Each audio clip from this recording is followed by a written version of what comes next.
शेतकरी कर्जमाफीला राज्य मंत्रिमंडळाने मंजुरी दिली आहे। 36,585 कोटी रुपयांची कर्जमाफी आता मिळणार असल्याची माहिती सूत्रांनी दिली। 56 लाख शेतकऱ्यांना या कर्जमाफीचा लाभ होणार आहे।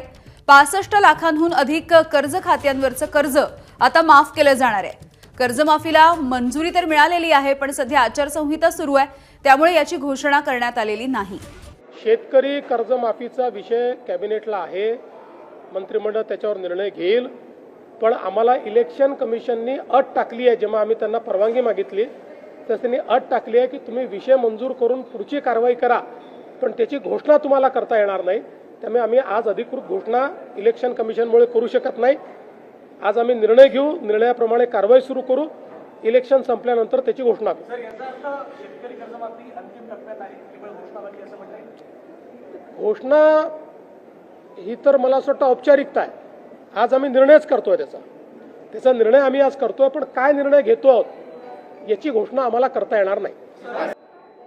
आणि कागदपत्रांच्या पूर्ततेला वेळ लागेल म्हणून ही मुभा दिली होती की त्यांनी सेल्फ सर्टिफिकेशन करायचं, म्हणजे त्यांनी जे सांगितलं ते सत्य मानून आपण त्या ठिकाणी त्यांना लाडक्या बहिणीचा लाभ देणं सुरू केलं। पण अर्थातच आपण ज्यावेळी कुठलाही सरकारी पैसा खर्च करतो त्यावेळी त्याचं CAGचं ऑडिट होतं आणि CAGच्या ऑडिटमध्ये निकषांप्रमाणे अर्ज आहेत की नाही याची माहिती द्यावी लागते। आणि म्हणूनच योजना सुरू झाल्यानंतर आपण त्याचं KYC सुरू केलं आणि वेगवेगळे जे डेटाबेस होते त्याच्याशी कंपॅरिझन सुरू केलं, ज्याच्यामध्ये इन्कम टॅक्स विभागाकडनं आपण माहिती घेतली, सरकारचे जे काही कर्मचारी आहेत त्यांचं जिथनं पेमेंट होतं त्या पोर्टलमधनं आपण माहिती घेतली, जो काही आपला परिवहन विभाग आहे याच्यामध्ये मोटरची ओनरशिप कोणाकडे आहे, 4 व्हीलरची, याच्या डेटाबेसची माहिती घेतली, रेशन कार्ड याच्या डेटाबेसची माहिती घेतली। आणि ही सगळी माहिती आपण ज्यावेळेस कोलेक्ट केली त्यावेळी असं लक्षात आलं की 5 लाख लोक असे आहेत ज्यांच्या घरी सरकारी नोकरी आहे, 14,000 तर पुरुषच निघाले, जवळपास 10 लाख असे निघाले की ज्यांचं उत्पन्न 2.5 लाखापेक्षा जास्तीचं आहे। अशा वेगवेगळ्या डेटाबेसमध्ये जे लोक अपात्र झाले त्यांना आपण अपात्र केलेलं आहे। त्यासोबत आपण हे सांगितलं होतं KYC करून घ्या, म्हणजे जे काही माहिती तुम्ही सादर केलेली आहे ती आत्तापर्यंत सत्य मानण्यात आली आहे, आता त्याची कागदपत्र द्या। पण मोठ्या प्रमाणात KYC झाली नाही। आता एक गोष्ट आपण लक्षात घ्या की ज्यांना अर्ज करता येतो, सेल्फ सर्टिफिकेशन करता येतं, त्यांना KYC करता येत नाही असं मानणं काही योग्य नाही। पण जवळपास 9 महिने सातत्याने पाठपुरावा केल्यानंतरही ज्यांनी KYC केली नाही ते अर्थातच कुठला तरी एखादा निकष पार पाडत नाही म्हणून त्यांनी KYC केली नाही। आणि म्हणून हे जे काही आत्ता या ठिकाणी जवळपास जे काही तुम्ही सांगितलं 60 लाख 80 लाख जो काही आकडा तुम्ही दिलेला असेल, तर ते लोक या योजनेच्या पात्रतेचे निकष हे पूर्ण करताना दिसत नाही। जवळपास 1,70 लाख महिला, थोडं आकडा कमी अधिक असेल 3-4 हजार, पण 1,70 लाख महिला ज्या आहेत या निकष पूर्ण पार करतात, त्यांची KYC झालेली आहे, त्यामुळे त्यांना लाडक्या बहिणीचे पैसे मिळतच राहतील। ज्यांनी KYC केली नाही त्यांना आता आम्ही पैसे देणार नाही, पण त्यांनी दिलेले पैसे आम्ही वसूली करणार नाही। मात्र 14,000 ज्या पुरुषांनी पैसे घेतलेले आहेत त्यांच्याकडनं मात्र पैसे हे वसूल केले जातील। त्यामुळे नीट सायंटिफिक प्रोसेसने या सगळ्या गोष्टी केल्या आहेत। आणि आजही यांच्यापैकी कोणी जर KYC करणार असेल तर आम्ही विंडो ओपन करायला तयार आहोत आणि त्यांना लाभ द्यायला तयार आहोत। आजही ज्यावेळेस आपण जेवढ्या लाडक्या बहिणींना लाभ देतो देशातल्या कुठल्याही योजनेपेक्षा आजही सर्वात मोठी योजना ही महाराष्ट्राची आहे. आजही देशामध्ये एवढा लाभ 1,70,00,000 कुठलंच राज्य देत नाही जे महाराष्ट्र देत आहे. पैसे जे माघारी घेण्यात येणार आहेत. शेतकरी कर्जमाफीचा विषय कॅबिनेटला आहे, मंत्रिमंडळ त्याच्यावर निर्णय घेईल. पण आम्हाला इलेक्शन कमिशननी अट टाकली आहे, जेव्हा आम्ही त्यांना परवानगी मागितली तर त्यांनी अट टाकली आहे की तुम्ही विषय मंजूर करून पुढची कारवाई करा, पण त्याची घोषणा तुम्हाला करता येणार नाही. त्यामुळे आम्ही आज अधिकृत घोषणा इलेक्शन कमिशनमुळे करू शकत नाही.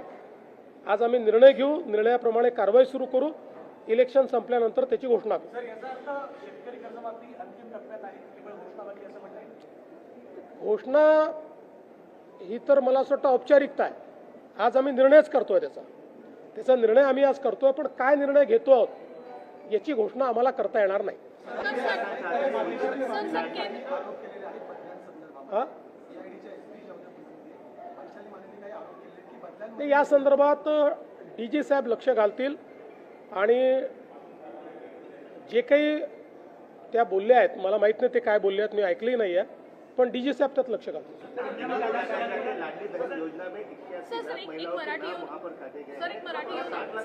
महिलाएं हैं, उन्होंने KYC भी नहीं की है, क्या इनसे पैसे वापस लिए जाएंगे जो पिछले 20 महीने से पैसे ले रही थी? देखिए, जिस समय लाड़की बहन या लाडली बहन योजना हमने शुरू की उस समय कुछ उसमें कंडीशंस थी.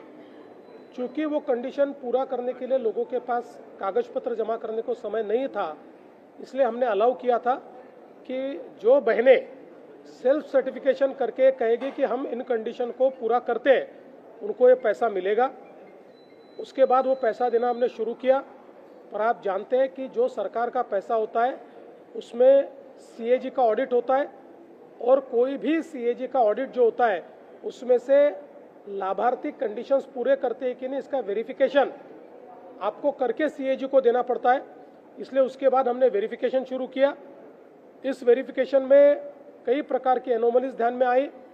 मसलन 10 लाख हमको ऐसी महिलाएं उसमें मिली कि जो हमने कहा था कि 2.5 लाख जिनको मिलते हैं उससे ऊपर, अगर 2.5 लाख से ऊपर किसी का उत्पन्न हो तो उसको इस योजना का फायदा नहीं मिलेगा. तो 10 लाख ऐसी हमारी बहनें थी कि जिनका जो वार्षिक उत्पन्न था ये 2.5 लाख से ऊपर था.